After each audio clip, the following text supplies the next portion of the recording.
ታላቅ የዋጋ ቅናሽ በቡልጋሪያ አፍሪካ ህብረት አጠገብ በካሬ 89 ሺህ ብር ብቻ የሚሸጡ ዘመናዊ አፓርትመንቶችን አቅርበንሎታል።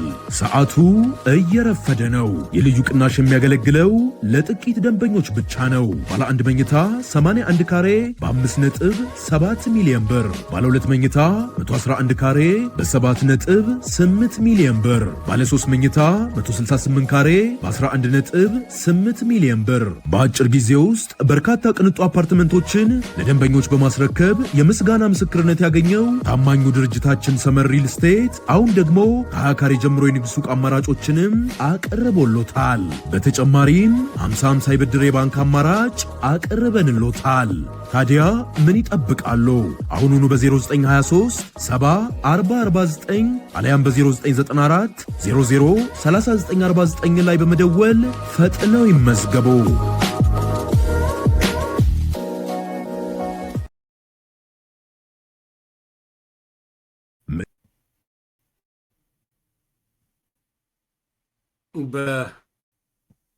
በጣም አሳሳቢ ነገር ልንነጋገርበት የሚገባ ነገር ስለሰማው ነው ክፍል 2 አጠር አድርገን እንድናይ የፈለኩት።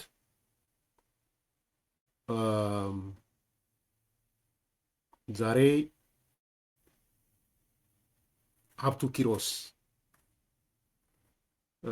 የሚባለው የቀድሞ የራያ በትግራይ የራያ አስተዳዳሪ የዞኑ አስተዳዳሪ የነበረው አሁን የአቶ ጌታቸው ረዳ ምክትል የሆነው እና አይ ቲንክ ነፃ መሬት የሚባሉት ጋር አብሮ ያለ ሰው አንድ መረጃ ብሎ አስተላልፏል። ያ መረጃ የህወሓቱ ጀነራል ዮሐንስ መዲድ ራያ መጥቶ ከሰበሰበዋቸው በኋላ ያስተላለፈው ውሳኔ ነው። ያ ውሳኔ በጣም ልብ ሊባል የሚባል ውሳኔ ነው። ጀነራል ዮሐንስ መዲድ ለራያ ታጣቂዎች ከራያ ውጭ ላሉት ያስተላለፈው መልእክት ማለት ነው። ሰሞኑን አንዳንድ መረጃዎች እንደሚጠቁሙት በዛ አካባቢ እንቅስቃሴ እንዳለ ታውቃላችሁ። ኢንቴንሲቲው ምን ያህል ነው? በሚቀጥሉት 2 ቀናት የምናገኘው ይሆናል። ነገር ግን ለኔ መልእክቱ በጣም አሳሳቢም ብቻ ሳይሆን እንደ ሐሳብም ከዚህ በፊት ሳነሳው ከነበረ ጋር ስለሚተሳሰር እንደወረደ አሰማችኋለሁ። ካሰማችሁ በኋላ ሐሳቡ ላይ እንለዋወጣለን። በዚህ አጋጣሚ ቴዲን የኢቲቪ ቴዲን ማመስገን ፈልጋለሁ። ጥሩ ፕሮግራሞች ኢቲቪ ጥሩ እየሰራ ነው። ባጭሩ በርቱ ማለት ፈልጋለሁ። ለኛ ግባ ያው የመንግስት ተቋም አጀንዳ ሴተር ነው። ከአጀንዳ ሴት ያደረገውን ነገር እኛ አምጥተን እዚህ እንዳቅሚ ቲም በትነዋለን እና ያን እንድንበትን ስላደረጋችሁ እናመሰግናለን። ስሙት፣ በደንብ ስሙት፣ እንወያይበታለን። ከእንደዚህ አይነት አስተሳሰብ አለመውጣታችን የሚያሳየው ከወደ መሆኑ የተሰሙ መረጃዎች አሉ። በተለይ ጀነራሉ የተናገሩት ነገር አለ። ጀነራል ዮሐንስ የሚባሉት ማለት ነውና እስኪ ምንድን ነው ያለው ነገር እንደነገርኩ ይሄ ኃይል በቃ ራሱን መጠበቅ ላይ ነው። የራሱን እድሜ ማለት ሁሉም አገባቦች ሁሉንም አዘ ኤክስፔንስ ኦፍ የትግራይን ህዝብ በማጥፋት ትግራይን በማጥፋት ምንም ይሄ ቡድን ስለ ትግራይ ወጣት የሚያገባው ምንም በቃ ጨርሷል እኮ ቀደም መውጣታቸው የሚያሳየው ከወደ መሆኑ የተሰሙ መረጃዎች አሉ። በተለይ ጀነራሉ የተናገሩት ነገር አለ። ጀነራል ዮሐንስ የሚባሉት ማለት ነውና እስኪ ምንድን ነው ያለው ነገር የሚል ነገር እናንሳው። እንደነገርኩ ይሄ ኃይል በቃ ራሱን መጠበቅ ላይ ነው። የራሱን እድሜ ማለት ሁሉንም አገባቦች ተጠቅሞ ሁሉንም አዘ ኤክስፔንስ ኦፍ የትግራይ ህዝብ ደግሞ የትግራይን ህዝብ በማጥፋት ትግራይን በማጥፋት ምንም ይሄ ቡድን ስለ ትግራይ ወጣት የሚያገባው ነገር የለም። ምንም በቃ ጨርሷል እኮ ቅድም ነግሬሃለሁ አይደለ? ሻዕቢያ ጋር በቀጥታ ቀስ እያለም አይደለም፣ በቀጥታ ነው የሻዕቢያን ኮፒ ያደረገው። በቀጥታ አሁን የምን ምርጫ አይደለም የሚለው ሻዕቢያ አይደለም፣ እንደዛ አይደለም። 30-40 ዓመት ያው እንደምታየው ነው። ከሱ በላይ እድሜ የለውም እንጂ እድሜ አያገኝም፣ እርግጠኛ ነኝ። ብዙም ይሄን ያህል አልጨነቅም፣ እድሜ አይኖረውም። በቀጥታ ኮፒ አድርጎ ነው ይሄንን ስርዓት ትግራይ ውስጥ ካላረገ አይተነፍስማ። እዚህ ላይ አቋረጥኩት እንጂ ኤርትራናይዜሽን ኦፍ ትግራይ ለማድረግ እንቅስቃሴዎቹ ምንም ጥያቄ የለውም። ተጀምሯል ሳይሆን ትግርኛ ተናጋሪዎች ነን ይልሃል እንዴ? ኦሮምኛ ተናጋሪ እኮ ኬንያ እኮ አለ። ስለዚህ ኦሮሞ ኬንያ መሆን አለበት? አፋር ተናጋሪ እኮ ሌላም ቦታ እኮ አለ። መሆን አለበት አይደለም። ምንድነው ከህዝብ ትንሽ በቃ ህዝብ ጋር አገናኝባቸዋለሁ ምናምን ሲላቸው የነበረውን በሙሉ ረግጧቸዋል። የለም ከዛ ወጣል። አይሆንማ። ለዚህ ሁለት ምሳሌ አሁን ያነሳውን በባለፈው ጥናት አድርጌያለሁ ብሎ ራሱ ነው የምልህ። ከዚህ በፊትም ለሆነ ሚዲያ ሰጥቼዋለሁ። ይሄንን የራያ ማለት ዮሐንስ መዲድ የሚባለው ነው ቡድኑ ኦኬ፣ እንዳለ ቡድኑ አለ አይደለ?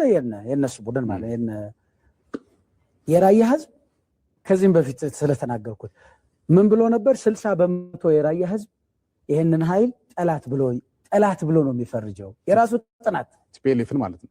ይሄን ቡድን እዛ ያለውን ቡድን እዛ ያለውን ምን ልበለው ምንም ኳሊፋይ ጽንፈኛ የሆነ ቡድን አይ ዶንት ኖ ጽንፈኝነት እንኳን የሆነ ኤሌመንትስ የበደል ኤሌመንትስ እንኳን ሊኖሩት ይችላሉ።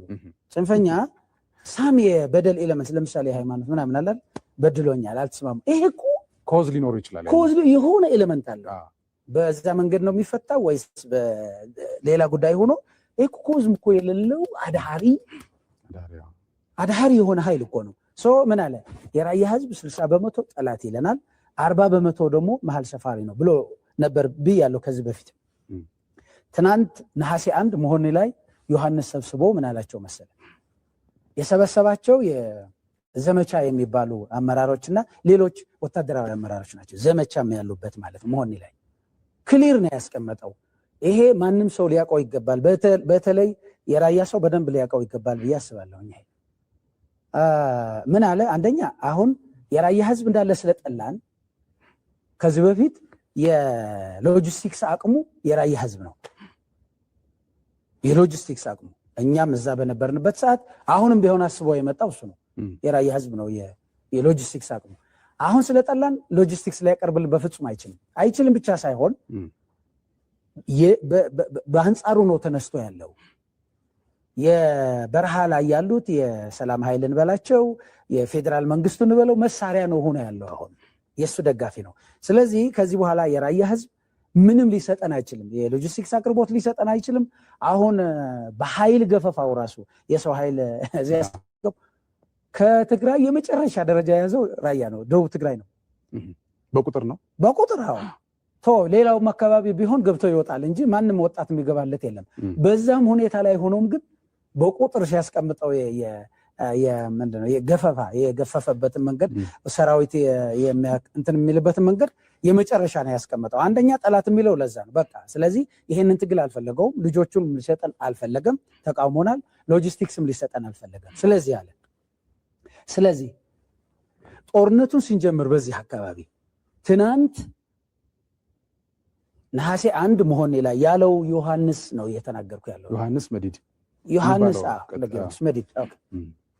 ነው እየተናገርኩ ያለው። ስለዚህ አንደኛ በዚህ አካባቢ ሲጀመር የራያን ህዝብ ያለ ምህረት ስተት ከሆነ እነሱ ይናገራሉ። አሁን ትናንትና ነሐሴ 1 መሆኔ ላይ ያለ ምህረት ነው መመታት ያለበት። ተመትተን ስንመጣም ከዚህ በኋላ ደጀን ሊሆነን አይችልም። ያኔ በጦርነቱ ጊዜ የራያ ህዝብ ለትግራይ ወጣቶች የሰራው የትግራይ ወጣት ያውቀዋል። ቆስሎ ሲመጣ ቅቤ ቀብቶ እርጎ ሰጥቶ ሙቅ አቅርቦ ፍየሉን በጉን አቅርቦ ፈጥኖ እንዲድን እኔ ያስታውሳለሁ። መቀሌ የሄዱ ታጋዮች የተመቱ ታጋዮች አይራያ እንሂድ፣ እዛ ይሻላል፣ እዚህ በስቷል፣ እዛ ሄደን ቶሎ ፈጠን ብለን እንድናለን የሚሉበት ሁኔታ ነበር ተፈጥሮ የነበረው። ይሄ አሁን አይሆንም አሉ። ስለዚህ ከሱ ነው የምንጀምረው። ምንም መድፍ ይተኩስ፣ ታንክ ካለውም ታንክ የሚተኩስ ምንም ይተኩስ፣ በዚህ ህዝብ ላይ ሊመጣ የሚችል ጉዳት አያሳቅቀንም፣ አያሳስበንም። የመጀመሪያ ውሳኔ። ሁለተኛ በዚህ ኃይል ውስጥ ያሉ የራያ ተወላጆች አንስተዋል። ባይዘወይ ተንቤን፣ እንደርታ፣ ራያ፣ ሳሟት፣ የአጋሜን አካባቢ እነሱ አሁን ክሊርሊ ያሉት ወርዕ ምላሽ ነው የሚሉት። ድንቁር ናቸው። እሱ ነው ተመልከት። አቶንም አያችን ካላነሱ መኖር አይችልም። ቅድም ካልከፋፈለ ምቹ ያልሆነ ሁኔታ ውስጥ ሁኔታን ካልፈጠሩ አይኖሩም። ለህዝቡ ምቹ የሆነ ሁኔታ ከፈጠሩ እነሱ ከጨዋታ ውጭ ይሆናሉ። ስለዚህ ምን አሉ የራያ ልጆች አካባቢውን ጦርነቱ ሲጀመር አካባቢውን ታውቃላችሁ በሚል መንገድ መሪዎች አድርጓቸው፣ ፊት ለፊት አሰልፏቸው። እኛ ውስጥም ያሉ የራያ ልጆች በሙሉ በልባቸው አይደለም ከኛ ጋር ያሉት፣ አምነው አይደለም እኛ ጋር ያሉት። ስለዚህ ከፊት ለፊት እናሰልፋቸዋለን። ከፊት ለፊት አሰልፈህ የጥይት ራት አርግ ብሎ ግልጽ በሆነ መንገድ ለሰራዊት አመራር በቀደም እንደነገርኩ ሁሉም ባሉበት መሆን ላይ ትናንት እንዲህ አይነት ጄኖሳይዳዊ የሆነ አስተሳሰብ፣ ጄኖሳይዳዊ የሆነ አዋጅ ዮሐንስ ራያ ላይ አውጇል። እደግመዋለሁ። ይሄን ከዚህ በኋላ የራያ ልጅ ይሁን የሌላ ሰው በዚህ ኃይል ላይ ተሰልፎ ጥይት የሚተኩስ ካለ በራሱ ላይ ነው እየተኮሰ ያለው። ይሄ ማወቅ አለበት። የፖለቲካ ልዩነት ነው ምናምን ነው የሚባል በግልጽ ይሄ ስህተት ከሆነ መሆን ላይ የተሰበሰቡት አመራሮችን ይጠይቅና ከነሱ ግንዛቤ ይውሰድ፣ ከነሱ የተሰጣቸውን መመሪያ ይውሰድ ማለት ነው። ስለዚህ እንዲህ አይነት ድንቁርና ነው ያለው። ከህዝብም እየተነጠሉ ነው ያሉት። ጸረ ህዝብ እንቅስቃሴውን በተግባር ጀምረዋል።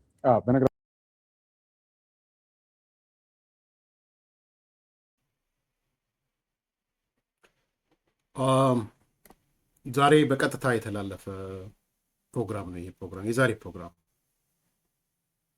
ሀብቱ ኪሮስ ታውቁታላችሁ። ሀብቱ ኪሮስን የጌታቸው ረዳ ምክትል ነው። ከዚህ በፊት የደቡብ ትግራይ የዞኑ ዋና አስተዳዳሪ የነበረ ነው። በግድ ከስልጣኑ ያወረዱት ሰው ነው።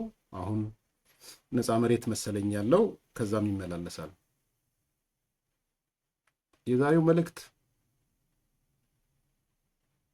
በጣም ከባድ መልእክት ነው። ሳንናገረው የኖርነው መልእክት አይደለም።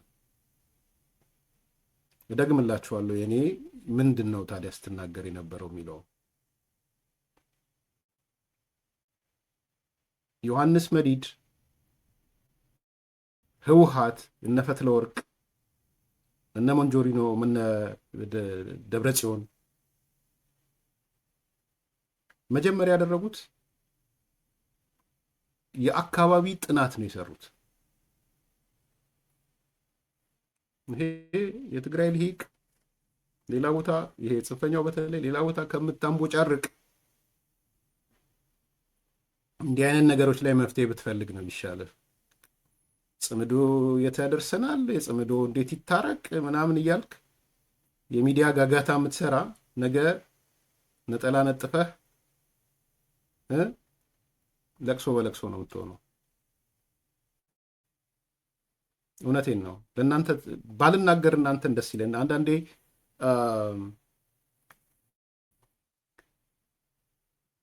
አውቀው ስለሚያደርጉት አውቀው የሚያደርጉትን ነገር ደጋግሜ ያውቃችሁ ነው እያደረጋችሁ ያላችሁት ብዬ መናገር አለብኝ ምናምን እስክል ድረስ ነው። በነገራችን ላይ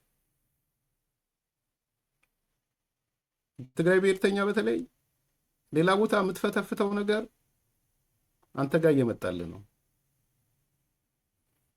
ይሄ ነገር ደግሞ ከተጀመረ ማብቂያ የለውም። አንዱ በጣም ተናዶ ኤርሚያስ ትግራይ ትፈርሳለች ብለህ ተናገር ካሉ ምናምን ብሎ እንደወረልኝና አዎ ትግራይ ትፈርሳለች፣ ኤርትራ ትፈርሳለች ትላለህ፣ ትግራይ ትፈርሳለች ትላለህ። ምንድን ነው ስማና ማትፈርስ ከሆነ ቀጥልበት። እነ ደብረጽዮን እነ ፈትለወርቅ መጀመሪያ የሰሩት ስራ አካባቢ ማጥናት ነው ያደረጉት። የትኛው አካባቢ የኛ ደጋፊ ነው፣ የትኛው አካባቢ የኛ መሀል ሰፋሪ ነው ማለት መሀል ሰፋሪ ማለት አገም ጠቀም ማለት ነው። ወይም ደግሞ ህወሓት ምናምን ሲጫጫህ አሸነፈ ድል አደረገ ምናምን ሲባል ከነሱ ጋር የሚመጣ የሆነ ነገር ሲሆን የሚደበቅ መሀል ላይ የቆመ ማለት ነው። እንደ ማህበረሰብ በነገራችን ዲያስፖራን ጨምሮ የትኛው አካባቢ ጠላታችን ተቃዋሚም አላሉም ባይዘው ጠላታችን ነው። ወዳጅ መሀል ሰፋሪ ጠላት ብለው ነው የሰሩት። የየዞኖቹን ጥናት ነው የሰሩት። የየዞኖቹን የትግራይ ዞኖችም ማለት ነው ዲያስፖራ ጨምሮ።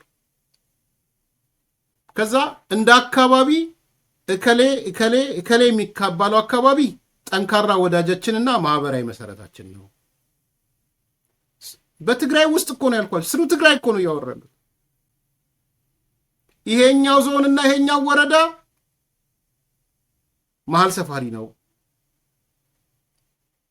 ይሄኛው ዞንና ይሄኛው ወረዳዎች ጠላቶቻችን ናቸው። መጀመሪያ የሰሩት ጥናት እሱ ነው።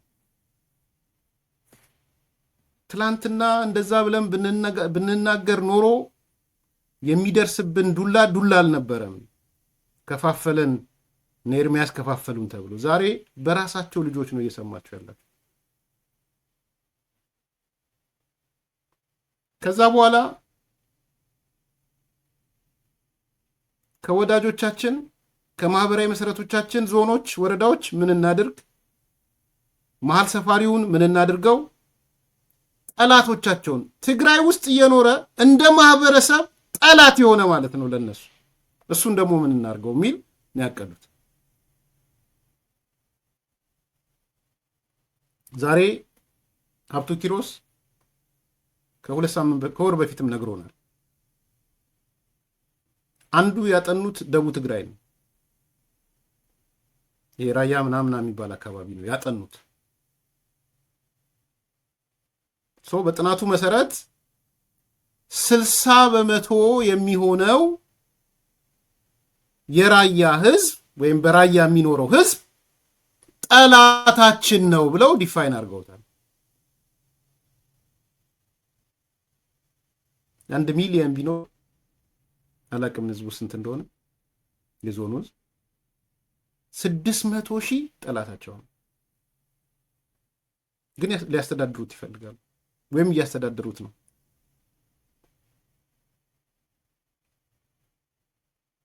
አርባ በመቶ ደግሞ መሀል ሰፋሪ ነው። ኢቭን ወዳጃችን አይደለም።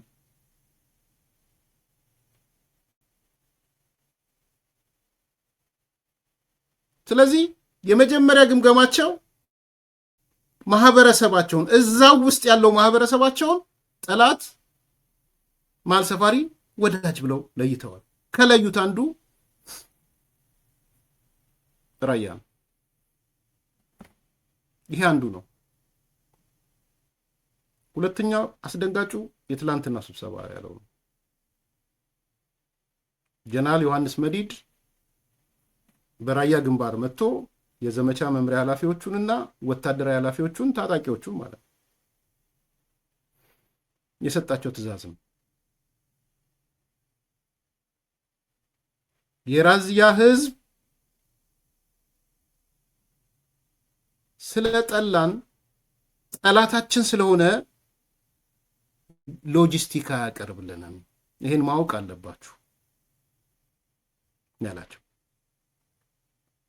ከዚህ በፊት ምን አለን ሀብቱ ኪሮስ? ዋነኛው የሎጂስቲክ አቅም የህወሓት ታጣቂዎች፣ የትግራይ ታጣቂዎች ተመተው እንኳን ለመዳን ሲፈልጉ ግዴን ለምራያ ውሰዱን፣ ወተቱንም ቅቤውንም ምኑንም ይሰጡን ነበር እያሉ ውድድር እንኳን ቢኖር ወደ ራያ ውሰዱን ነበር የሚለው። አሁን ግን አለ ጀነራል ዮሐንስ የሚባለው መዲድ የራያ ህዝብ ስለጠላን የሎጂስቲክ አቅም አያቀርብልንም።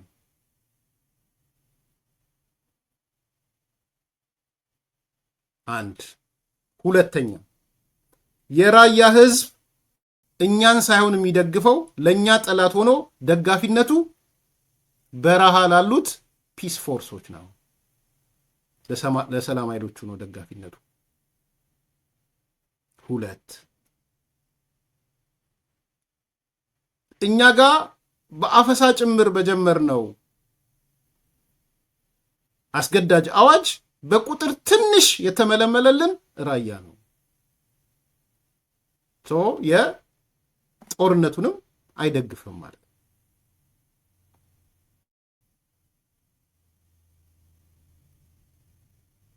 ውሳኔ ከዛ በኋላ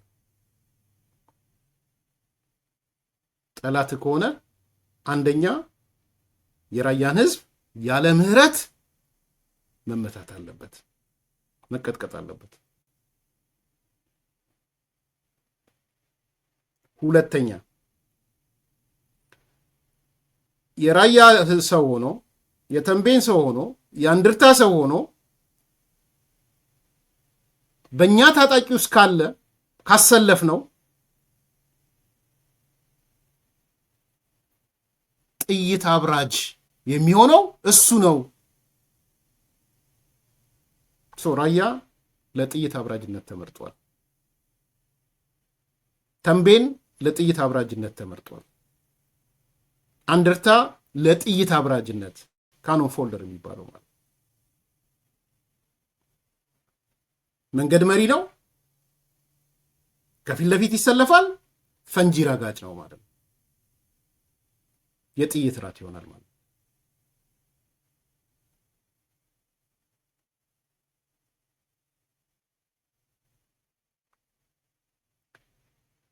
በዚህ ደረጃ ነው ያሉት እነዚህ ሰዎች፣ በዚህ ደረጃ ነው ያሉት። ምንድነው አንድምታው? ምናልባት በደንብ አልሰማችሁትም። አሁን ይሄን ካጠቃለልኩ በኋላ ትንሽ መጨረሻ ላይ ያለችውን ስሟት፣ ግድ የለም ቢደገምም ችግር የለውም እኮ ነበረው ምናምን ስላላችሁ ከእንደዚህ አይነት አስተሳሰብ 40% ደግሞ መሀል ሰፋሪ ነው። ኤሌመንት ለምሳሌ ሃይማኖት ምናምን አላል በድሎኛል፣ አልተስማሙ። ይሄ እኮ ኮዝ ሊኖር ይችላል። ኮዝ የሆነ ኤሌመንት አለ። በዛ መንገድ ነው የሚፈታው ወይስ በሌላ ጉዳይ ሆኖ? ይሄ ኮዝም እኮ የሌለው አድሃሪ የሆነ ኃይል እኮ ነው። ምን አለ የራያ ህዝብ 60% ጠላት ይለናል፣ 40% ደግሞ መሀል ሰፋሪ ነው ብሎ ነበር ብያለሁ ከዚህ በፊት። ትናንት ነሐሴ 1 መሆን ላይ ዮሐንስ ሰብስቦ ምን አላቸው መሰለ? የሰበሰባቸው የዘመቻ የሚባሉ አመራሮችና ሌሎች ወታደራዊ አመራሮች ናቸው። ዘመቻም ያሉበት ማለት መሆን ላይ ክሊር ነው ያስቀመጠው። ይሄ ማንም ሰው ሊያውቀው ይገባል። በተለይ የራያ ሰው በደንብ ሊያውቀው ይገባል ብዬ አስባለሁ። ምን አለ? አንደኛ አሁን የራያ ህዝብ እንዳለ ስለጠላን ከዚህ በፊት የሎጂስቲክስ አቅሙ የራያ ህዝብ ነው። የሎጂስቲክስ አቅሙ እኛም እዛ በነበርንበት ሰዓት አሁንም ቢሆን አስበው የመጣው እሱ ነው። የራያ ህዝብ ነው የሎጂስቲክስ አቅሙ። አሁን ስለጠላን ሎጂስቲክስ ሊያቀርብልን በፍጹም አይችልም ብቻ ሳይሆን በአንጻሩ ነው ተነስቶ ያለው።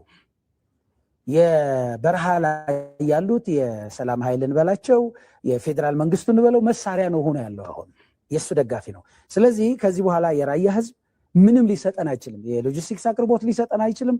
አሁን በኃይል ገፈፋው ራሱ የሰው ኃይል እዚህ ያስገቡ ከትግራይ የመጨረሻ ደረጃ የያዘው ራያ ነው፣ ደቡብ ትግራይ ነው። በቁጥር ነው በቁጥር ሌላው አካባቢ ቢሆን ገብቶ ይወጣል እንጂ ማንም ወጣት የሚገባለት የለም። በዛም ሁኔታ ላይ ሆኖም ግን በቁጥር ሲያስቀምጠው ምንድነው የገፈፈበትን መንገድ ሰራዊት እንትን የሚልበትን መንገድ የመጨረሻ ነው ያስቀምጠው። አንደኛ ጠላት የሚለው ለዛ ነው በቃ። ስለዚህ ይሄንን ትግል አልፈለገውም። ልጆቹን ሊሰጠን አልፈለገም፣ ተቃውሞናል። ሎጂስቲክስም ሊሰጠን አልፈለገም። ስለዚህ ጦርነቱን ስንጀምር በዚህ አካባቢ ትናንት ነሐሴ 1 መሆን ላይ ያለው ዮሐንስ ነው እየተናገርኩ ያለው። ዮሐንስ መዲድ ነው እየተናገርኩ ያለው። ስለዚህ አንደኛ በዚህ አካባቢ ሲጀመር የራያን ህዝብ ያለ ምህረት ስተት ከሆነ እነሱ ይናገራሉ። አሁን ትናንትና ነሐሴ 1 መሆን ላይ ያለ ምህረት ነው መመታት ያለበት። ተመትተን ስንመጣም ከዚህ በኋላ ደጀን ሊሆነን አይችልም። ያኔ በጦርነቱ ጊዜ የራያ ህዝብ ለትግራይ ወጣቶች የሰራው የትግራይ ወጣት ያውቀዋል። ቆስሎ ሲመጣ ቅቤ ቀብቶ እርጎ ሰጥቶ ሙቅ አቅርቦ ፍየሉን በጉን አቅርቦ ፈጥኖ እንዲድን እኔ ያስታውሳለሁ። መቀሌ የሄዱ ታጋዮች የተመቱ ታጋዮች አይራያ እንሂድ፣ እዛ ይሻላል፣ እዚህ በስቷል፣ እዛ ሄደን ቶሎ ፈጣን ብለን እንድናለን የሚሉበት ሁኔታ ነበር ተፈጥሮ የነበረው። ይሄ አሁን አይሆንም አሉ። ስለዚህ ከሱ ነው የምንጀምረው። ምንም መድፍ ይተኩስ፣ ታንክ ካለውም ታንክ ይተኩስ፣ ምንም ይተኩስ፣ በዚህ ህዝብ ላይ ሊመጣ የሚችል ጉዳት አያሳቅቀንም፣ አያሳስበንም። የመጀመሪያ ውሳኔ። ሁለተኛ በዚህ ኃይል ውስጥ ያሉ የራያ ተወላጆች አንስተዋል። ባይዘወይ ተንቤን፣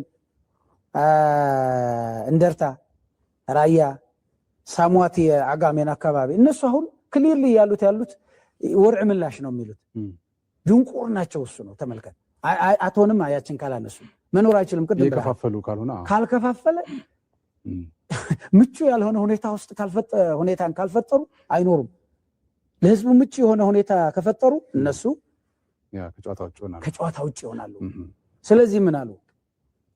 የራያ ልጆች አካባቢውን ጦርነቱ ሲጀመር አካባቢውን ታውቃላችሁ በሚል መንገድ መሪዎች አድርጓቸው፣ ፊት ለፊት አሰልፏቸው። እኛ ውስጥም ያሉ የራያ ልጆች በሙሉ በልባቸው አይደለም ከኛ ጋር ያሉት፣ አምነው አይደለም እኛ ጋር ያሉት። ስለዚህ ከፊት ለፊት እናሰልፋቸዋለን። ከፊት ለፊት አሰልፈህ የጥይት ራት አርግ ብሎ ግልጽ በሆነ መንገድ ለሰራዊት አመራር ቅድም እንደነገርኩ ሁሉም ባሉበት መሆን ላይ ትናንት እንዲህ አይነት ጄኖሳይዳዊ የሆነ አስተሳሰብ፣ ጄኖሳይዳዊ የሆነ አዋጅ ዮሐንስ ራያ ላይ አውጇል። እደግመዋለሁ። ይሄን ከዚህ በኋላ የራያ ልጅ ይሁን የሌላ ሰው በዚህ ኃይል ላይ ተሰልፎ ጥይት የሚተኩስ ካለ በራሱ ላይ ነው እየተኮሰ ያለው። ይሄ ማወቅ አለበት። የፖለቲካ ልዩነት ነው ምናምን ነው የሚባል በግልጽ ይሄ ስህተት ከሆነ መሆኔ ላይ የተሰበሰቡት አመራሮችን ይጠይቅና ከነሱ ግንዛቤ ይውሰድ፣ ከነሱ የተሰጣቸውን መመሪያ ይውሰድ ማለት ነው። ስለዚህ እንዲህ አይነት ድንቁርና ነው ያለው። ከህዝብም እየተነጠሉ ነው ያሉት። ጸረ ህዝብ እንቅስቃሴውን በተግባር ጀምረዋል።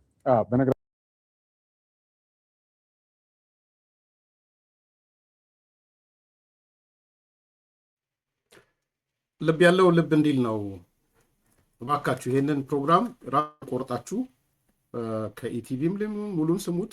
ኮር ፖይንቱ ግን ይሄ ስለመሰለ የኔንም በቲክቶክም በሌላ መንገድ ፈቅጄላችኋለሁ።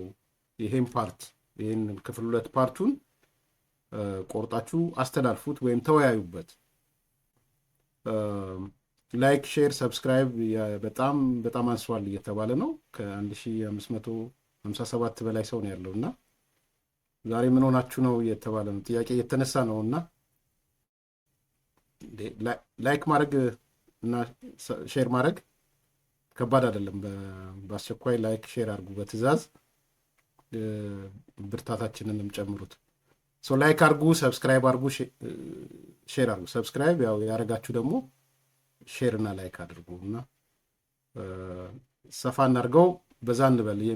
ጥቅሙ ሌሎቹ ሲያዳምጡት ከእናንተ ቀጥሎ ሌላውም እንዲሰማ የበለጠ ያደርጋል እና ካሁኑ እንደ ትዕዛዝ ውሰዱትና ሼር እና ላይክ አድርጉ። እንደ ማጠቃለያ ሀሳብ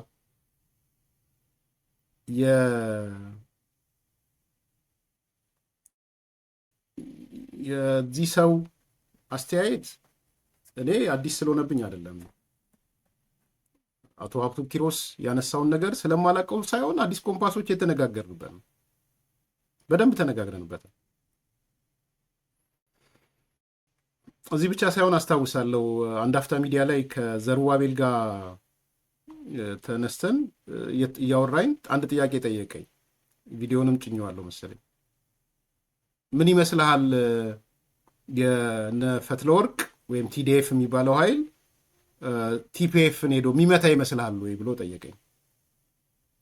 ወይም ደግሞ ቲዲኤፍ እና ቲፒኤፍ ይዋጋሉ ወይ ጦርነት ይገጥማሉ ወይ ወይም ደግሞ ቲዲኤፍ ሄዶ ቲፒኤፍ የሚባለውን የነዚህን ሰዎች ይመታል ወይ ብሎ ጠየቀኝ እና የመለስኩለት መልስ ኦልሞስት 2 ወር ያልፈዋል።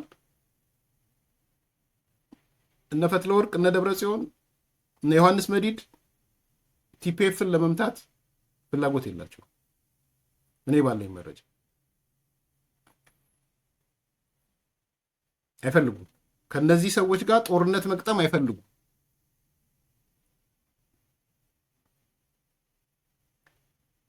የዛሬ ሳምንት ሳይሞላው ማክሰኞ ዕለት ወይ ሮብ ዕለት ያለፈው ማክሰኞ ወይ ሮብ አዋጅ አውጥተው ነበር መመሪያ። ያ መመሪያ በደብረጽዮን ካቢኔ በሆነበት የወጣ መመሪያ ነው። አስታወሳችሁ? መመሪያው ምንድን ነው የሚለው?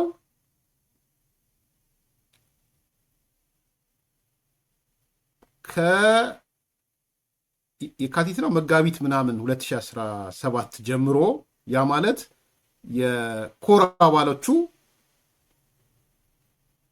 ውሳኔ የወሰኑበት ቀን ማለት ነው። ከህወሓት ነን ያሉለት የአርሚ የነዚህ ከኮር በላይ ምናምን የሚሉት ነገር አላቸው አይደል? ከምናምን በላይ የሚባሉት ተሰብስበው ህወሓት ነን ያሉለት፣ ብዙዎችን ወገባቸውን የቆረጡለት፣ ቲዲኤፍ የኛ ጀግና፣ ቲዲኤፍ የኢትዮጵያ መከላከያ የሚሉ ሰዎች ሁሉ ወገባቸው ተቆርጦ አጀንዳ የቀየሩለት ማለት ነው። ውጭ ሀገር ያሉት ቲዲኤፍ የኢትዮጵያ መከላከያ የሚሉትን ጨምሮ የዛ ዕለት ከዛ ዕለት ጥለው ይወጡ አሉ። በሱ ምክንያት የቲፒኤፍም የተፈጠረው አፋር ምናምን የተፈጠረው አንዱ ምክንያቱ እሱ ነው። ሻቢያ ብቻ አይደለም፣ ከሻቢያ ጋር መስራታቸው ብቻ አይደለም። ስለዚህ ያለፈው ሳምንት ማክሰኞ ይሁን ሮብ እነ ደብረ ጽዮን በካቢኔ ህግ አወጡ፣ መመሪያ አወጡ። ምን የሚል መመሪያ ነው ያወጡት? ከዛ ቀን ዕለት ጀምሮ ከፍቷችሁ ትግራይን ጥላችሁ ሄዳችሁ ታጣቂዎች ኑና ትጥቃችሁን መልሱና ወደ ነበረችሁበት የህይወት እንመልሳችኋለን። ሲቪል ሰርቫንት ከሆናችሁ ሲቪል ሰርቫንት፣ መምህር ከሆናችሁ መምህር፣ የጤና ሙያተኛ ከሆናችሁ የጤና ሙያተኛ፣ የኤፈርት ሰራተኛ ከሆናችሁ የኤፈርት፣ የፋብሪካ ሰራተኛችሁ የፋብሪካ እንመድባት፣ ተማሪ ከሆናችሁ ተማሪ። ተመልከቱ እንግዲህ ከዛ በፊት ከአንድ ወር በፊት ማንኛውም የጦርነታችንን የሚቃወም ብለው አዋጅ አውጥተዋል። ከወር በፊት እስከ ሞት ቅጣት የሚሄድበት ዕድሜ ልክ 25 ዓመት 15 ዓመት ብለው አውጥተዋል። ኢቭን ልጆቹን የማይሰጥ ብለው ማለት ነው። ያለፈው ማክሰኞ ግን ተሯሩጦ ምና መመሪያና አዋጅ አወጡ። ግዴላችሁም በበረሃም በምንም ከፍቷችሁ የሄዳችሁ ሰዎች ኑ ተመለሱ፣ በሙሉ ይቅርታ፣ የይቅርታ መመሪያ ነው ያወጡት። ከዛ ወዲያው ማስወራት ጀመሩ። ደግሞ በሺዎች እኮ ተመለሱ የሚል አልዘለቀላቸው እንጂ በሺዎች በእኛ መመሪያ ምክንያት ተመለሱ የሚል ማውራት ጀምረው ነበር። አለቀ በቃ ሀራ መሬት ሰው የለም ነው ምናምን እስከ ማለት ድረስ ሄዱ ማለት። አሁን ሰው የለም እስከ ማለት ምንድነው ይሄ ፖይንት? የአንድ ወር ጊዜ ነው የሰጧቸው። ትልቁ የዚህ ቁም ነገር እነ ፈትለወርቅ እነ ደብረ ጽዮን ከሀራ መሬት ወይም ነፃ መሬት ካለው አካል ጋር መዋጋት አይፈልጉም። ቴንክ ዩ። ዜናውን ላላያችሁ የዋዜማን አምጥቶልናል። ፍትህ እዩት። ይሄ ነው ዜናው የነበረው። ስልጣን በኃይል የያዘው የትግራይ ክልል አስተዳደር በተቃራኒ ጎን ከቆሙ ኃይሎች ጋር የወገኑ የቀድሞ የትግራይ ጸጥታ ኃይሎች አባላት፣ የመንግስት ሰራተኛና ወጣቶች ወደ ሰላማዊ ህይወት እንዲመለሱ ያስችላለው መመሪያ ይፋ አደረገ ነው። በጣም አመሰግናለሁ። ስለዚህ ይሄ መመሪያ ያወጡበት መሰረታዊ ምክንያት ከዚህ ኃይል ጋር መዋጋት አይችሉም። ለምን ደግሞ አይችሉት? ከዚህ ኃይል ጋር ተዋጉ ማለት ሙሉ ለሙሉ አለቀላቸው ማለት ነው።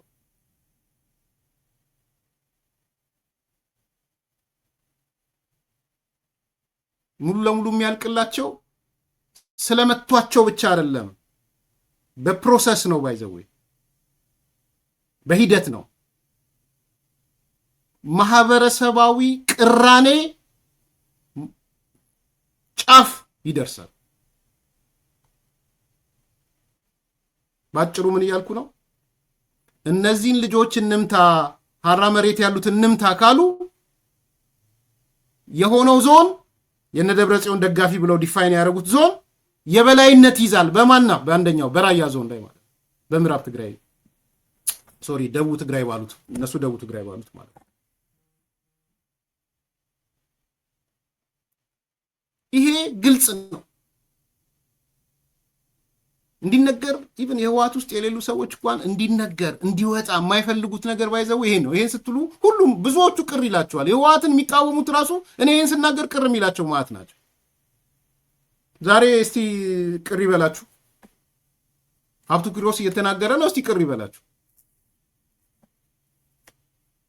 አንድ ጊዜ የሆነ ዳታ አመጣውኝ፣ እዛው የተሰራ ዳታ ከ9 የኮማንድ ፖስት አባላት 6 ወይ 7 አድዋዎች ናቸው። ቁጠሯቸው ከፈለጋችሁ የአድዋ ናቸው። ስፔሲፊክ ከ8ቱ 6ቱ ማለት ነው። ደብረጽዮንን፣ ፈትለወርቅን፣ ዮሐንስ መዲድን፣ ወንበተይን፣ ፍስሐ መንጁስን፣ ጌታቸው አሰፋን እነዚህን ወስዳችሁ ዶክተር አብርሃምን ወስዳችሁ ከ6ቱ ከ8ቱ 6ቱ ማለት ውሳኔ ሰጪዎቹ ማለት ነው የአድዋ ሰዎች ናቸው። ይሄ የአድዋን ህዝብ አይወክልም። ወደ ውስጥ ያለው ግን ኮንሴፕት ምንድን ነው? ማህበራዊ መሰረትና የሚታመነው አድዋ ነው የሚል ኮንሴፕት ነው እዚህ ውስጥ ያለው። ወደ ታች ስትወርዱ ይኸው አሁን ምን ነገረን? የራያን ነገረን። ስለዚህ ነፃ መሬት ያሉትን መቱ ማለት በሌላ አነጋገር የነፃ መሬቱ ደጋፊ የትኛው ማህበረሰብ እንደሆነ ይታወቃል። የትኛው ዞን እንደሆነ ያንን ዞን መምታት ማለት ነው። የማይታረቅ ቅራኔ ነው ከዛ በኋላ የሚፈጠረው። ምናልባትም ከነደብረጽዮን ከሚመሩት አካል ጋር መኖር አልፈልግም የሚል ማህበረሰብ ይፈጠራል። እስከዛ ድረስ ሊሄድ ይችላል። ምናልባት አወዛጋቢነቱንም ሊያከትም ይችላል ያ ቦታ ማህበረሰብ ከወሰነ። ስለዚህ የዛሬው ጉዳይ በጣም በጣም ሲሪየስ ልብ ሊባል የሚገባ ይመስለኛል። አንደኛው ማንሳት የፈለግኩት እሱ ነው። ሁለተኛው ማንሳት የፈለግኩት መጨረሻ ማጠቃለያ በሻዕቢያና በህወሓት መካከል ያለ ጸብ ነው። ሁለተኛው ሻዕቢያዎች እነ ኢሳያስ አፈወርቂ የእነሱ ወታደሮች ጦርነት እንዲከፈት የሚፈልጉት በዚህ በራያ መስመር በአፋር መስመር በራያ መስመር ነው ጦርነት እንዲከፈት የሚፈልጉት። ግፉም እያሏቸው ያሉት በሱ መስመር ሂዱ ነው እያሏቸው ያሉት። ቅድም እንዳልኳችሁ እነ ፈትለወርቅ እነ ደብረጽዮን እና ሌሎቹ ሚሊቴሪዎቹ ደግሞ ፈርተዋል። በዚህ መስመር ማለት ነፃ መሬት ላይ ያሉት ቲፒኤፎችም አሉ። ሻዕቢያ በሁለት ምክንያት ነው የሚፈልገው ይሄ። አንደኛ ሻዕቢያ ቲፒኤፍ እንዲመታለት ይፈልጋል። ለምን ደግሞ እንዲመታለት የሚፈልገው?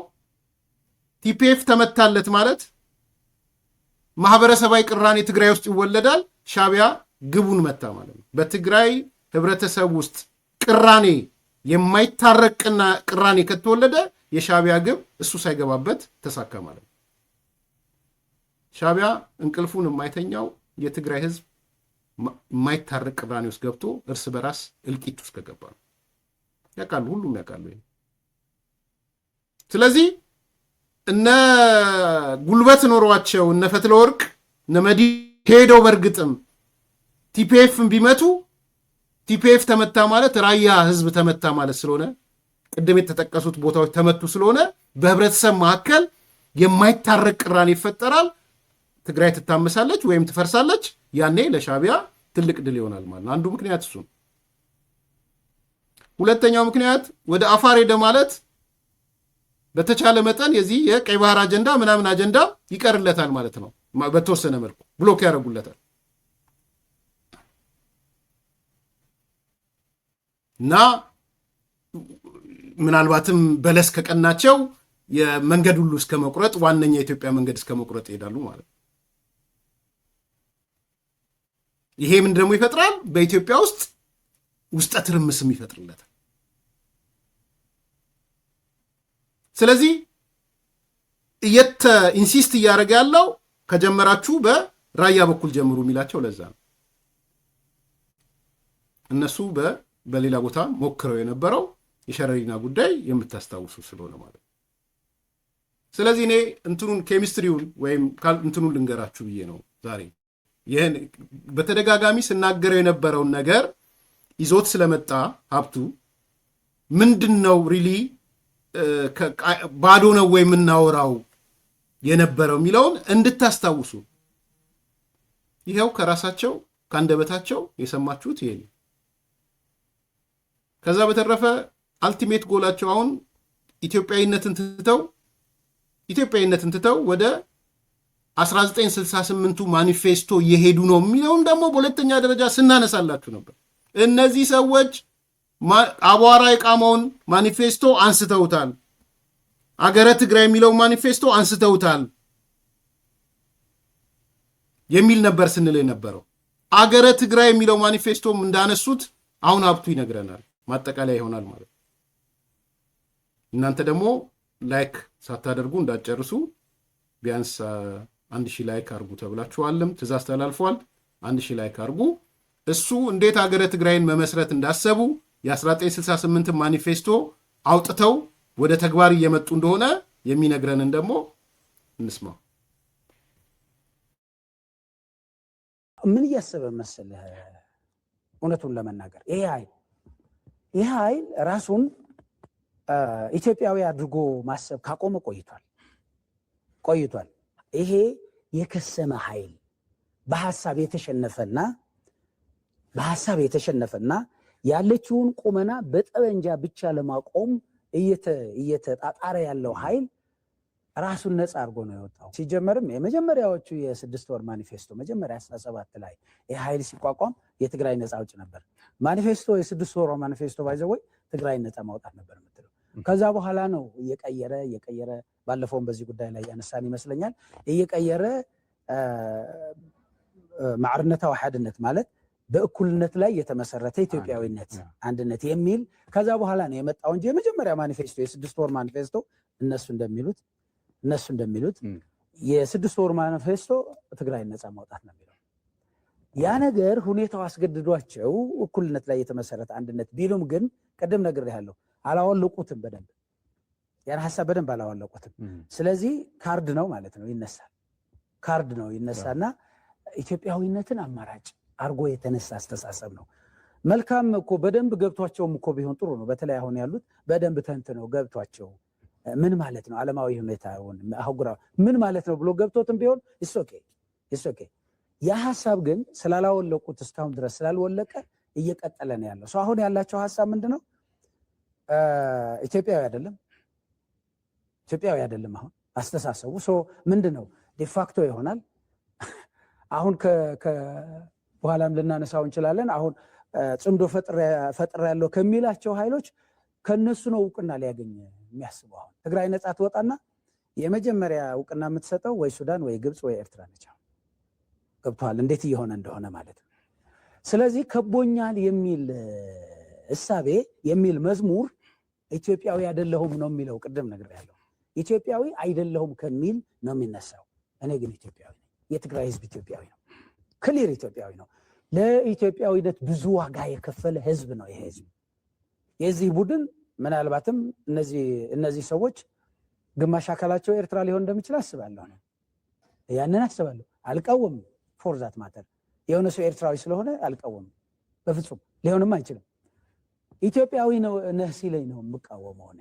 ማን ነው ኤርትራዊ ነህ ሲለኝ ነው የምቃወመው እኔ እንጂ በእነሱ ኤርትራዊ መሆን ላይ ብዙም አጀንዳ አይደለም።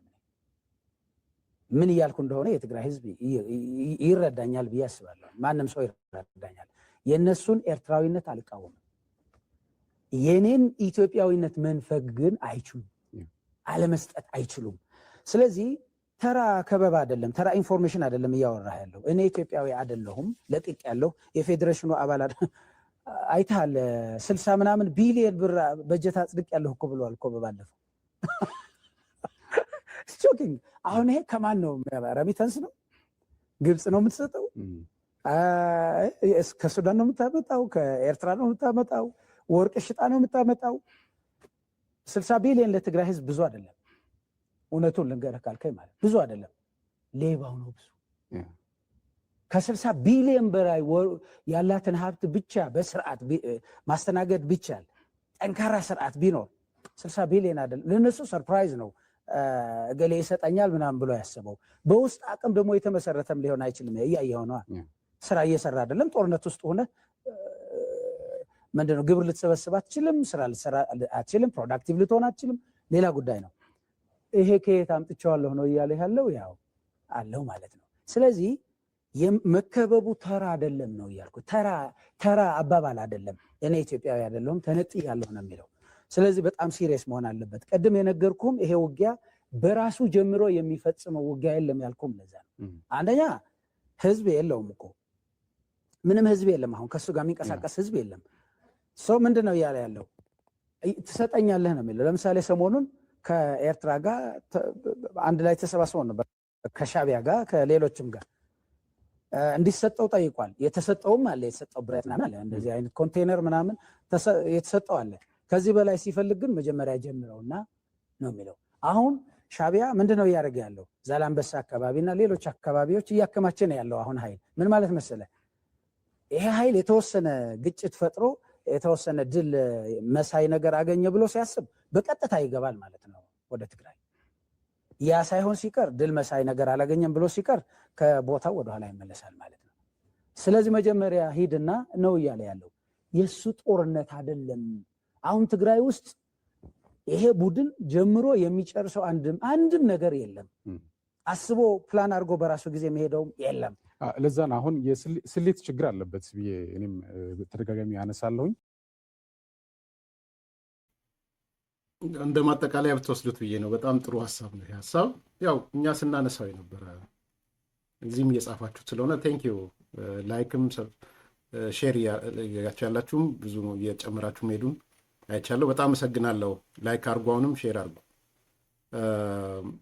ይሄ ታዴ ልክ ነው። ማብራሪያም ስንሰጥበት ነበር። ያው ከራሱ ከትግራይ ፖለቲካ ኃይሎች ሲመጣ እንደ ማረጋገጫ አስቀምጠነውም እንድንሄድም ስለምፈልግም ነው ይዤላችሁ ስመጣ ይኸው አረጋገጡልኝ በሚል አይደለም። እኔ እንደዛም ፖለቲካ መስራት አልፈልግም። ግን ከፈረሱ አፍ ደግሞ ሪል አሁን እነዚህ ሰዎች መሬት ላይ ያሉ ናቸው። ጫካ ያለ ሰው ነው። ይህ ሰው ከአዲስ አበባ የሚመጣው ዋንሲን ዋይድ ሊሆን ይችላል። ፖለቲካ ትንተናው መሬት ላይ በተጨባጭ እኔ አልጠራጠርም። አሁን ሀብቱ ኪሮስ ራያ እየደወለ እየተሰበሰቡ መረጃ እንደሚያገኝ አልጠራጠርም። እዛው ዮሐንስ መዲድ እየተናገረ ምናልባትም ላይቭ ሁሉ ሊከታተለው ይችላል ሀብቱ ኪሮስ። እስከዛ ድረስ ነው ርቀቱ። በነገራችን የራያ ህዝብ ከነደብረ ጽዮን ተቆራርጧል ቶታሊ። እነ ፈትለ ወርቅ ምናምን የሚባሉ እነ ጌታቸው አሰፋ የሚባሉ እነ አብርሃ ተከስተ የሚባሉ አይናችሁን አያሳየም ብሎ ህዝቡ ፊቱን ያዞረባቸው። በቃ ልጆቻችን የሚለው የምሬን ነው የምላችሁ፣ ልጆቻችን የሚለው ቲፒኤፎችን በብዙ መንገድ ቼክ አድርጌያለሁ። የመሸነፍ ያለመሸነፍ ጉዳይም ከቲፒኤፍ ጋር የተሳሰረ ነው። ኢቨን ፌዴራል መንግስቱ እንዲጠሉት ይችላሉ፣ ህዝቡ ማለት ነው። ፌዴራል መንግስቱ ጋር ቅሬታ ሊኖራቸው ይችላል። በቲፒኤፍ ግን አይደራደሩ። ቢኮስ ልጆቻቸው ናቸው። ደብረጽዮን ልጄ ነው ብሎ አያስቡትም። ፈትለወርቅ ልጄ ነው ብሎ አያስቡ። አማኑኤል አሰፋ ልጃችን ነው ብሎ አያስቡ። ዮሐንስ መዲድ ወይም ፍስሐ መንጁስ ልጆቻችን ናቸው ብለው አያስቧቸው። የሚያስቡት እነ ሀብቱ ኪሮስ ነው ልጆቻችን። አልፎ ከሄደም እነ ጌታቸው ረዳ ናቸው ልጆቻችን፣ መሪዎቻችን ነው የሚሉት። የምሬን ነው የምናገረው። ቢኮስ አካባቢያዊነት እውነት ነው፣ አውራጃዊነት እውነት ነው አለ። ሄጂሞኒክ የሆነ አስተሳሰብ ጻድቃን ሲናገር በአስተሳሰብ የበላይነት የሚሰሙት አካባቢዎች አሉ። ጻድቃን ሲናገር፣ ጌታቸው ሲናገር፣ ቅድም እንዳልኩት የአስተሳሰብ የበላይነት ይዞ ያሉ አካባቢዎች አሉ። ደሴም ስቶሪ ሀብቱ ኪሮስ ሲናገር። ስለዚህ ማህበረሰባዊ ክፍፍል ነው የተፈጠረው። በቀላሉ መጠገንም አይችልም። በተለይ ጦርነቱ ከተካሄደ በቀላሉ መጠገን አይችልም። ይህ አንደኛው ነገር ነው። ሁለተኛው የማኒፌስቶ ጉዳይ ነው። ይቺ ማኒፌስቶ አቧራ አንስተው አገረ ትግራይ የሚል እንዳመጡ በተደጋጋሚ ጊዜ አንስተናል። የደረሱንም የውስጥ መረጃ ዶክመንትን 1 2 3 ብለን ከከፍተኛ የውጭ ከከፍተኛ ከሌ ማለላችሁ በከፍተኛ ሀገር ደረጃ የውስጥ ዶክመንት ተብሎ የመጣውን ነው የነገርኳችሁ እንደወረደ። አገረ ትግራይ ጦርነቱ መጀመር እንዳለባቸው ሻቢያ እኔ አልጀምርም እናንተ ጀምሩ እንዳላቸው፣ 1 እናንተ ከጀመረችሁ በኋላ ነው ምደግፈው እንዳላቸው፣ 2 አያችሁ፣ ቅድም እንዳለው ሀብቱ ኪሮስ ጦርነት ጀምረው በለስ ከቀናቸው ሻቢያ ይገባና ልክ የዚህ የኢትዮጵያ ያኔ ጦርነቱ እንዳደረገው በእኔ ድጋፍ እኮ ነው፣ ከዛ ምን ይመጣል? ያለ ሻቢያ ድጋፍ አልተሳካም የሚል ኔሬቲቭ ይሰራል። በለስ ካልቀናቸው ውስጥ ይሰበሰብና ይቀመጣል። ስለዚህ ምን አላቸው? ጦርነቱን ቅድሚያ ከኔ ሎጂስቲክ ትፈልጋላችሁ፣ ከኔ ድጋፍ ትፈልጋላችሁ፣ ከኔ ታንክ ትፈልጋላችሁ በሰፊ ሁኔታ፣ እንግዲያውስ ጦርነቱን ጀምሩ ነው ያላቸው ሻቢያ። ከተሸነፉ ሊቀመጥ፣ ካሸነፉ ገብቶ የዛ አካል ሊሆን ማለት ነው። ከዛስ ልክ ጦርነቱን እንደጀመሩ ከሱዳን ጋር የተስማሙት አገረ ትግራይ ዲፋክቶ ስቴት ሊመሰርቱ። ለዚህ ነው አገረ ትግራይ ምናምን የሚሉት። የትግራይ መንግስት፣ የትግራይ ፕሬዚዳንት የምናምን የምትሉ የምትሰሙት ሌላ ከምንም የመጣ አይደለም። ዲፋክቶ ስቴት ለመመስረት ወስነዋል። በዚህ የሚጃጃል ካለ ትክክል አይደለም። ይሆናል፣ ሊሳካል ላይሳካም ሌላ ነው። እነሱ ግን ብድግ ብለው ነው የትግራይ መንግስት፣ ትግራይ ሀገር የሚሉት፣ የትግራይ ፕሬዚዳንት የሚሉት። ስለዚህ እሱን ያደረጉና ዲፋክቶ እውቅና የምንሰጣችሁን ጦርነት ከጀመራችሁ ነው። ቅድሚያ ኤርትራ ትሰጣችኋለች፣ ቀጥሎ ሱዳን ትሰጣችኋለች፣ ሁኔታውን አይተን ግብጾችም እንሰጣችኋለን። ስለዚህ 3 ሀገሮች እውቅና ሊሰጡን ተዘጋጅተዋል የሚል ዶክመንትም የመጣው ለዛ። ይሰጣሉ አይሰጡም የምናየው ይሆናል። ስለዚህ አሁንም ለውስጥ ለውስጥ የተነጋገሩትም ሱዳን ትሰጠናለች፣ ኤርትራ ትሰጠናለች፣ ግብጽ ትሰጠናለች ብለዋል። አገራዊ እውቅና ጀስት እንደ ዲፋክቶ ስቴትነቷን በሰብአዊ በሚል ለሰብአዊ ድጋፍ በሚል በነገራችን ላይ ሰብአዊ ድጋፍ እያየንማ የትግራይ ህዝብ እንዲህ መሆን የለበትም ብለን እውቅና ሰጥተን እንገባለን ብለው ማለት ነው። ስለዚህ የ6 ወር ማኒፌስቶ የነበረውን የ68ቱን አቧራ አራግፈው ነው ያመጡት፣ የተዉት አይደለም። እኔ እንደው በትግራይ ሰዎች በትግራይ ብሔርተኞች አካባቢ በደንብ ቢያዩት ብዬ መጨረሻ የምናገረው ብዙ ጊዜ ማኒፌስቶውን የተዉት አስገዳጅ ሁኔታ አጋጥሟቸው ነው ሲሉ ሰማሉ። ያቺ የመገንጠል ማኒፌስቶን የተዋት የሆነ ነባራዊ ሁኔታው ስላልፈቀደላቸው ነው። እንደሱ አይደለም። የኔ ግምገማ እሱ አይደለም። ነባራዊ ሁኔታ ስላልፈቀደላቸው አይደለም ማኒፌስቶውን ሼልፍ ላይ አስቀምጠው የኢትዮጵያ እኔ እንደሱ አላስብም። በጣም ግልጹ ነው የሆነው። ምንድን ነው የሆነው? ታሪኩ የሚያሳየው ንባቡ የሚያሳየው እነ አረጋዊ በርሄ መጀመሪያ ሲወጡ የዴሞክራሲ ጥያቄ የፍትህ ጥያቄ ምናምን ብለው ነው ጫካ የወጡት። እነ አረጋዊ በርሄ ትግል ከጀመሩ በኋላ ከሆነ ጊዜ በኋላ ስብሃትና መለስ መጡ። እነ ስብሃት እነ መለስ ሲመጡ ግን በዋናነት ወኪልነታቸው ለኤርትራ ብሔርተኝነት ነበር።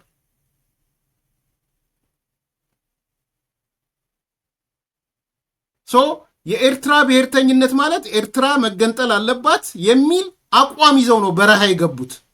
አቶ መለስም ከአስተማሪነት ይሁን ከምን ስብሃት ነጋም። ስለዚህ ያኔ ለሁለት ተከፈልን ይላል ኢቭን ዶክተር አረጋይ በርሄ። ከዛ ምንድነው ካልኩሌት ያደረጉት? ኤርትራን ለመገንጠል የኢትዮጵያን እኛ መቆጣጠር አለብን። ስትራቴጂክ ነው፣ ታክቲካል ነው እንጂ ነባራዊ ሁኔታው ስለፈቀደ ማኒፌስቶን ገደል ከተውት ሼልፍ ላይ ያስቀምጠውት አይደለም። እዚህ ላይ በጣም የትግራይ ፖለቲከኞች በተለይ ቲፒኤልኤፍ ያላችሁ እንደዚህ ስታለሳልሷት ትመለከታለሁ። እኔ የተለሳለሰ አይመስለኝ። ሄዱ በረሃ ጠለፉት ትግሉን እና አረጋይ በርሄን አባረሩ። ፕሮ ኤርትራ የሆኑ ሰዎች ስልጣኑን ተቆጣጠሩት። የህወሓትን በስም የሚጠሩ ሰዎች ኢትዮጵያ የሚሉትን ገደሏቸው፣ አጠፏቸው።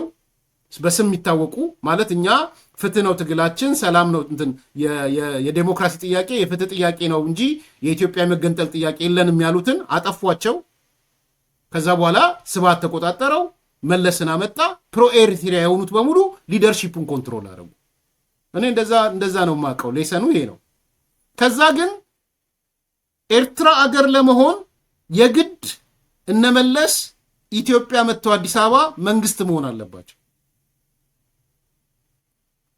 እነ ስብሃት ነጋ መንግስት መሆን አለባቸው አዲስ አበባ። ሁለት አድቫንቴጅ ያለው መንግስት መሆናቸው። አንደኛ የተነሱበት አልፋና ኦሜጋቸው ሲተኙም ሲነሱ የሚያስቡት አገረ ኤርትራን በኢትዮጵያ መንግስት በመቆጣጠር እውቅና ይሰጣሉ ለኤርትራ። ያደረጉትም እሱ ነው። ፓርቲውን እውቅና ይሰጥ የኢትዮጵያ መንግስት ነው። ለተባበሩ መንግስታት አቶ መለስ ነው ደብዳቤ የጻፈው አገረ ኤርትራ ብሎ። ስለዚህ አንዱ አድቫንቴጅ መንግስት ሆኑ የሚቀናቀን እናት ሀገር የለም። ማዘር ካንትሪ የሚባለው ኦልሬዲ በነመለስ እጅ ቁጥጥር ስር ሆኗል። ስለዚህ ማዘር ካንትሪው ለተገንጣዩ እውቅና ሰጠ። የእናቶ መለስ የነስብሃት ወደ 4 ኪሎ መምጣት በዋናነት እሳቤው በዋናነት ኤርትራን ሀገር ለማድረግ መንግስታዊ እውቅና ለመስጠት። ሁለተኛው ግን ኢትዮጵያ የጥገት ላም ስለሆነች የፈረንጅ ላም ስለሆነች ያቺ የፈረንጅ ላም ብቻቸውን ማለብ ስለፈለጉ በኋላ ከኢሳያስ ጋር የተጣሉት በዛ ነው እንጂ ኢሳያስ ጸባዩን አስተካክሎ ባዲ እየተባሉ ቢኖሩ ኖሮ የኢትዮጵያን የፈረንጅ ላም እኩል ሼር ያደረጉ ነበር። ለእኔ ብቻ ስላለ ነው ኢሳያስ የተጣሉት። ስለዚህ እዚህ ጋር ያለ የግምገማ ሁልጊዜ ሲመጡም እንትን ሲሉ እንደ ወልከፍ ሲያደርጓት የማየው ሀብቱ ኪሮስ ፐርሰናል እያልኩ አይደለም፣ ኢንጀነራል እዚህ በትግራይ አካባቢ ያለው አካል እዚህ ጋር ወልከፍ ሲል አየዋል ነው። እንደሱ አይደለም፣ በጣም ሲሪየስም ግምገማ ነው። ይዘው አንድ ዶክተር አሉ ትግራይ ያሉ ትልቁ ችግር ይሉ ነበረ። እኔ ጋር አቅርቢያቸው ነበረ። ዶክተሩን ታስታውሷቸዋላችሁ። ወዲ ሻምበልም ያመጣቸዋል። ወይኔ ስማቸው ልረሳ ነው። እሳቸው በጣም ጎበዝ እንትን ናቸው። እና ምንድን ያሉት እሳቸው የኢትዮጵያ ትልቁ ችግር አዲስ አበባን የተቆጣጠረው የአስመራ መንግስት መሆኑ ነው ያሉት። ፕሮ ኤሪትሪያ የሆነው አካል 4 ኪሎ ተቀመጠ። ገብረ ኢየሱስ ነው መሰለኝ ስማቸው፣ ገብረ ኢየሱስ። ይሄ ነው ዋናው ኮር ፖይንት። እዚህ ላይ እንደው አቋም ብትወስዱ ጥሩ ነው። እነ ጌታቸው ረዳ ሌሎቻችሁም ያ ማለት እንደ ግለሰብ ጻድቃን እንደዛ ነው ማነው ገብሩ አስራት እንደዛ ነው እያልኩ አይደለም። በመሰረቱ ግን የስብሃት ቲም የመለስ ቲም በዛ ዙሪያ የተሰበሰቡ ሰዎች ትልቁ ዓላማቸው 4 ኪሎን ሲቆጣጠሩ ቁጥር 1 ኤርትራን አገር የማድረጊያ ፍቃድ መስጫ ስልጣን ነው። ቁጥር 2 የፈረንጅ ላሟን ኢትዮጵያ የምትባለውን መቆጣጠር ነው።